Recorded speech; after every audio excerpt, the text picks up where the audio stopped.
उसकी जॉब है, 2 से 3 साल में फैमिली को भी बुला लेता है। लोग बढ़ गए, ऐसे हज़ारों लोग लगा लो तो हज़ारों की तादाद में मंथली की बेस पे, सालाना की बेस पे लोग बढ़ते हैं अच्छे शहरों में, बड़े शहरों में, बेंगलुरु हो गया या। अस्सलाम वालेकुम, नमस्ते, सत श्री अकाल। उम्मीद करता हूँ ठीक होंगे, खुश होंगे। दोस्तों जहाँ रहें खुश रहें, माँ बाप का ख्याल करें, क्योंकि माँ बाप हैं तो सभी कुछ है। दोस्तों आज की हमारी वीडियो है हैदराबाद हैज़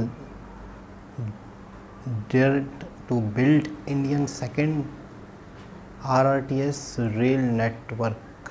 तो देखते हैं इस वीडियो को क्या है। क्या भारत में बुलेट ट्रेन सिर्फ इसलिए चलेगी ताकि लोग कम समय में ज्यादा दूर तक ट्रेवल कर सके, कम वक्त में एक जगह से दूसरी जगह पर पहुंच पाएं? अगर ऐसा ही है तो बुलेट ट्रेन क्यों? एरोप्लेन की संख्या ही बढ़ा दी जाती, नए एयरपोर्ट बना दिए जाते, हवाई जहाज से तो लोग ज्यादा जल्दी पहुंच सकते हैं। फिर भारत में बुलेट ट्रेन की जरूरत क्या है? आज हम आपको इसी बड़े सवाल का जवाब देंगे और इसके साथ हम आपको आज ये भी बताने वाले हैं कि बुलेट ट्रेन अब से कितने महीने बाद चलने वाली है और कहां तक काम पूरा हो चुका है। आए दिन आप जब भी बुलेट ट्रेन पर वीडियोस देखते होंगे तो उसमें आमतौर पर यही बताया जाता होगा कि बुलेट ट्रेन का कितना काम हो गया, कितने रेलवे स्टेशन बन गए, कहां तक पुल बन गए, बुलेट ट्रेन शुरू होने में देरी क्यों लग रही है, दिक्कतें क्या आ रही है। लेकिन आपको किसी ने ये नहीं बताया होगा कि भारत में आखिर बुलेट ट्रेन बन क्यों रही है।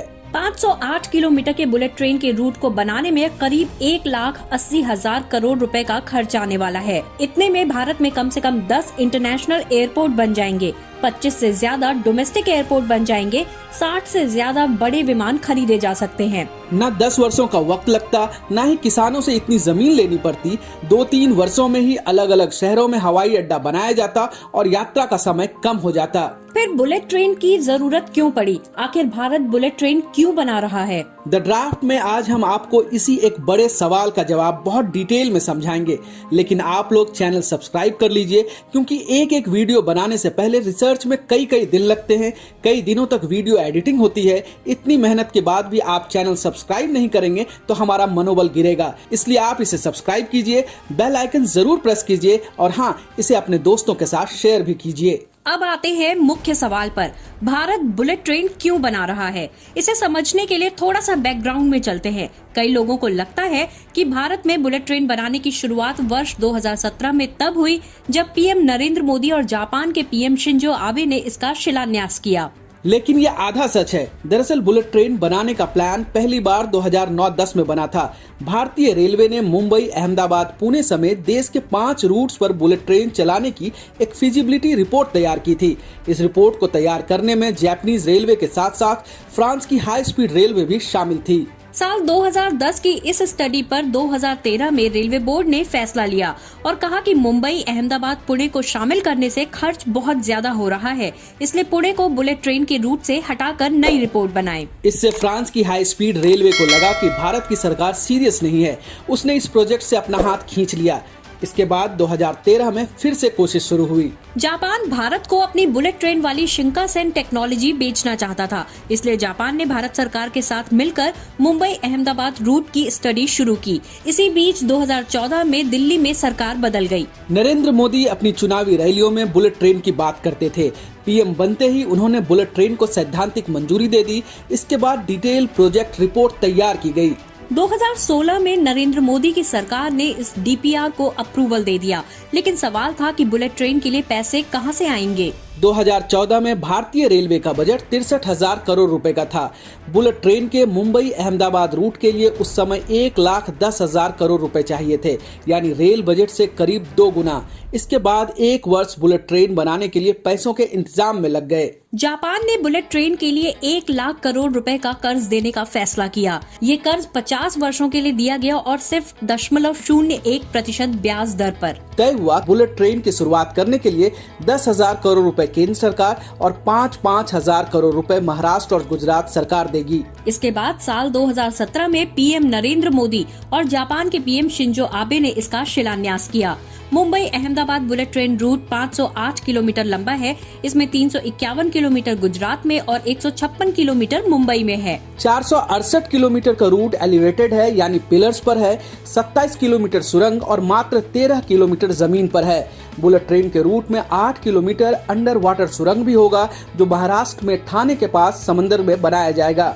मैक्सिमम स्पीड 350 किलोमीटर प्रति घंटा है, लेकिन 320 किलोमीटर प्रति घंटे से ज्यादा चलाने की इजाजत नहीं होगी। औसत स्पीड 260 किलोमीटर प्रति घंटा की होगी और 2 घंटे 7 मिनट में मुंबई से अहमदाबाद पहुंचा जा सकेगा। इसमें कुल 12 स्टेशन होंगे, जिसमें 8 गुजरात में और 4 महाराष्ट्र में होंगे। तो ये बुलेट ट्रेन की डिटेल थी, लेकिन सवाल ये है कि क्या भारत जैसे देश में बुलेट ट्रेन की जरूरत है? जो लोग इसका विरोध करते हैं उनके अपने तर्क हैं। उनका कहना है कि भारतीय रेल में प्रति वर्ष 71 से ज्यादा हादसे होते हैं और 86 से ज्यादा मौत। हर वर्ष औसतन 17% यात्री ट्रेनें लेट होती हैं। 2022-23 में तो 1,22,000 से ज्यादा बार ट्रेन लेट हुई, जिसमें 1,10,00,000 मिनट बर्बाद हुआ। भारतीय रेलवे चिंताजनक स्थिति में है। रेलवे के मौजूदा बुनियादी ढांचे को मजबूत करने की जरूरत है, न कि बुलेट ट्रेन चलाने की। उनके अपने तर्क सही हो सकते हैं कि सरकार को पारंपरिक रेलवे की तरफ ध्यान देना चाहिए, लेकिन बुलेट ट्रेन से 1-2 नहीं बल्कि कई फायदे हैं। अहमदाबाद मुंबई रूट को उदाहरण बनाकर इसे समझते हैं। अहमदाबाद और मुंबई दोनों औद्योगिक शहर हैं। दोनों के बीच अभी ट्रेन से सफर करने में कम से कम 7 घंटे का समय लगता है। बुलेट ट्रेन से ये समय घटकर 3 घंटे का हो जाएगा।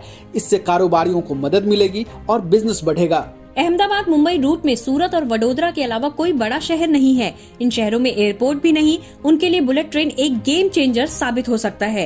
एयरपोर्ट नहीं होने के कारण बड़े कारोबारी छोटे शहरों से दूरी बना लेते हैं। उनके लिए छोटे शहरों में व्यापार करना आसान होगा। छोटे शहरों का तेजी से अर्बनाइजेशन होगा। जापान में तो बुलेट ट्रेन के कारण टूरिज्म भी तेजी से बढ़ा है। इतना ही नहीं, बस, ट्रेन और हवाई जहाज के मुकाबले बुलेट ट्रेन पूरी तरह से बिजली से चलती है, इसलिए ये पर्यावरण के लिए ज्यादा बेहतर होगा। अगर हादसों की बात करें तो जापान की बुलेट ट्रेन की शिंकानसेन टेक्नोलॉजी बेस्ट है। 1964 में जापान में पहली बुलेट ट्रेन चली थी।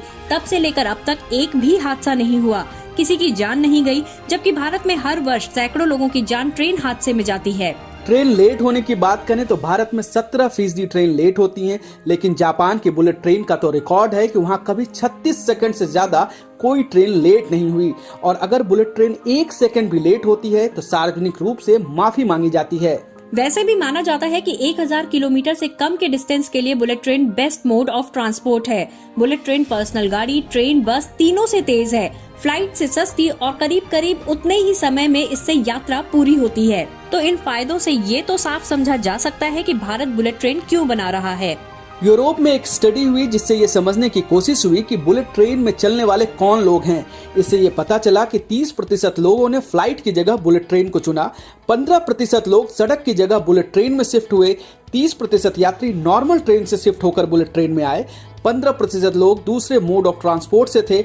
ऐसा ही कुछ भारत में भी हो सकता है। इतना ही नहीं, भारत दुनिया की फैक्ट्री यानी मैन्युफैक्चरिंग हब बनने की कोशिश कर रहा है। अभी निर्यात के मामले में भारत दुनिया में 18वें नंबर पर है। दुनिया में हम सिर्फ 1.6% निर्यात करते हैं। 2022-23 में भारत ने सिर्फ $418 बिलियन का निर्यात किया, जिसे 2030 तक $1 ट्रिलियन पहुंचाने का लक्ष्य है। इसके लिए जरूरी है कि मजबूत इंफ्रास्ट्रक्चर हो। अब जब इंडोनेशिया जैसे देशों में बुलेट ट्रेन चल रही है तो भारत में भी तेज विकास के लिए बुलेट ट्रेन बहुत जरूरी है। वैसे आपको बता दें कि Mumbai Ahmedabad bullet train route शुरुआत मात्र है। मुंबई अहमदाबाद के बाद अहमदाबाद दिल्ली, दिल्ली वाराणसी, मुंबई नागपुर, मुंबई हैदराबाद, चेन्नई मैसूर और दिल्ली अमृतसर रूट पर बुलेट ट्रेन चलाने की योजना है। यानी ये तो बस शुरुआत है। जिस तरह से दुनिया में भारत का मेट्रो ट्रेन नेटवर्क तीसरा सबसे बड़ा नेटवर्क बन चुका है, उसी तरह 2040 तक भारत बुलेट ट्रेन चलाने में जापान को पीछे छोड़ देगा और चीन से टक्कर लेगा। वैसे आपके मन में ये सवाल भी हो सकता है कि बुलेट ट्रेन के लिए मुंबई अहमदाबाद रूट को ही सबसे पहले क्यों चुना गया। इस पर हम अलग से आपके लिए एक वीडियो बनाएंगे, जिससे आप बहुत कुछ नया जान पाएंगे।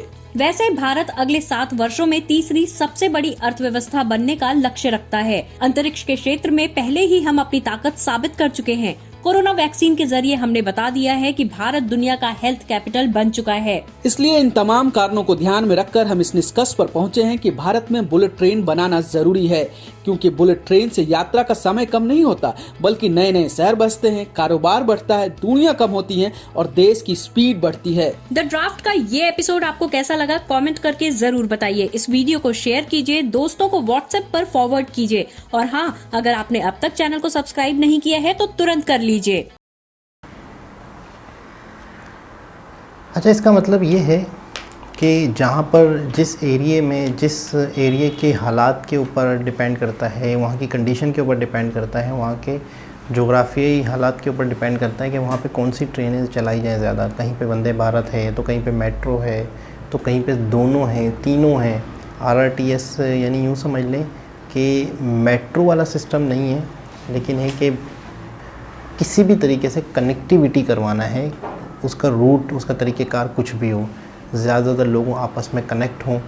अच्छा, थोड़ा सा एक दिल्ली के हवाले से एक वीडियो देखी थी जिसमें बताया गया था कि हम अक्सर एक शहर से दूसरे शहर जा रहे होते हैं तो हमें शहर के अंदर से बिला वजह गुज़रना होता है। तो एक बहुत ही ज़बरदस्त आइडिया था कि आप शहर के बाहर से भी रोड बना सकते हैं। एक शख्स को जब जाना ही अगले शहर है तो आप उस शहर के सेंटर में से क्यों गुज़र रहे हैं। हाईवेज़ या एक्सप्रेसवेज़ का यही काम होता है मेरे ख्याल में। लेकिन ये है कि इस ट्रेन आरआरटीएस की भी काफ़ी वीडियोज़ देखी, काफ़ी वीडियोज़ में इसके बारे में भी पता चला कि इसकी भी स्पीड अच्छी खासी है और ये भी मेड इन इंडिया और वंदे भारत भी मेड इन इंडिया। और टोटल रेलवे का निज़ाम जो है, टोटल रेलवे का निज़ाम इलेक्ट्रिक। तो जाहिर सी बात है जब इलेक्ट्रिक होगा तो स्पीड बढ़ेगी, पोल्यूशन से आपकी जान छूटेगी, इन्वायरमेंट के हवाले से। इसका मतलब है कि अच्छा, एक और चीज़ है इन्वायरमेंट के हवाले से, पूरी दुनिया अब इसी पे चर्चा कर रही है। कितने देश ऐसे हैं, कौन से देश ऐसे हैं जो कि इन्वायरमेंट का ख्याल रख रहे हैं या इन फ्यूचर अपनी गाड़ियों को एक इलेक्ट्रिक पे ला रहे हैं, इथनॉल पे ला रहे हैं। ये चीज़ भी दुनिया देख रही है कि कौन सी पढ़ी लिखी कौमें हैं, कौन से एजुकेटेड लोग हैं, कौन से देश ऐसे हैं जो इस चीज़ पे फोकस कर रहे हैं। तो मोदी जी शायद ही अपनी कोई स्पीच में इसका जिक्र ना करते हों, शायद ही किसी जगह पर इस चीज़ का जिक्र ना होता हो। नितिन गडकरी जी के हवाले से देखें, अश्विनी जी के हवाले से देखें, अक्सर वीडियोज़ में इन्वायरमेंट का लाजमी जिक्र होता है। तो ये भी एक इनका बीजेपी का या मोदी जी का गवर्नमेंट का ये भी एक बहुत बड़ा इशू है या एक बहुत बड़ा मुद्दा है या एक बहुत बड़ा फोकस है कि ऐसा काम करना है फ्यूचर के लिए, ऐसी चीज़ें बनानी है जो इन्वायरमेंट के हवाले से बेहतर हो। तेलंगाना या हैदराबाद जो है वैसे ही बहुत तरक्की कर रहा है, आईटी के हवाले से बहुत फेमस है, टेक्नोलॉजी के हवाले से बहुत फेमस है। लेकिन जहाँ जहाँ पर जितनी ज़्यादा टेक्नोलॉजी होती है तो उतना ज़्यादा नेटवर्क की भी ज़रूरत पड़ती है, रोडों की, रेलवे की, ट्रांसपोर्ट की। जब आपका शहर कोई ऐसा होता है जो उठ रहा होता है, जो नज़र में आ रहा होता है, जो बहुत सारे आसपास के इलाकों के जो छोटे छोटे गांव देहात होते हैं उनके लिए अट्रैक्शन का बायस बनता है, वहाँ पे रोज़गार कमाने के मौके ज़्यादा निकल रहे होते हैं, तो फिर आपको वहाँ पर सहूलतें बहुत देनी होती है। जब पब्लिक आ रही होती है तो वहाँ पे रहने की जगह भी चाहिए, फूड्स के लिए भी चाहिए, हॉस्पिटल भी हैं, स्कूल्स भी हैं, कॉलेज भी हैं, ये सारी चीज़ें भी लोगों को चाहिए होती हैं। पब्लिक जितनी आएगी, एक शख्स आ रहा है कमाने के लिए किसी बड़े शहर में, हैदराबाद में, आईटी से रिलेटेड उसकी जॉब है, 2 से 3 साल में फैमिली को भी बुला लेता है। लोग बढ़ गए, ऐसे हज़ारों लोग लगा लो तो हज़ारों की तादाद में मंथली की बेस पे, सालाना की बेस पे लोग बढ़ते हैं अच्छे शहरों में, बड़े शहरों में। बेंगलुरु हो गया या हैदराबाद हो गया या दिल्ली हो गया या मुंबई हो गया। फिर आपको उस शहर का इंफ्रास्ट्रक्चर को और मजबूत करना होता है, उसके इंफ्रास्ट्रक्चर पे ध्यान देना होता है, काम करना होता है। वरना शहर जो है वो इतने ज़्यादा कंजस्टेड हो जाते हैं कि वो शहर अपनी खूबसूरती, अपनी तरक्की के बजाय पीछे जाना शुरू हो जाते हैं। तो दोबारा किसी और वीडियो के साथ आपसे मुलाकात होगी, जब तक के लिए अल्लाह हाफ़िज़।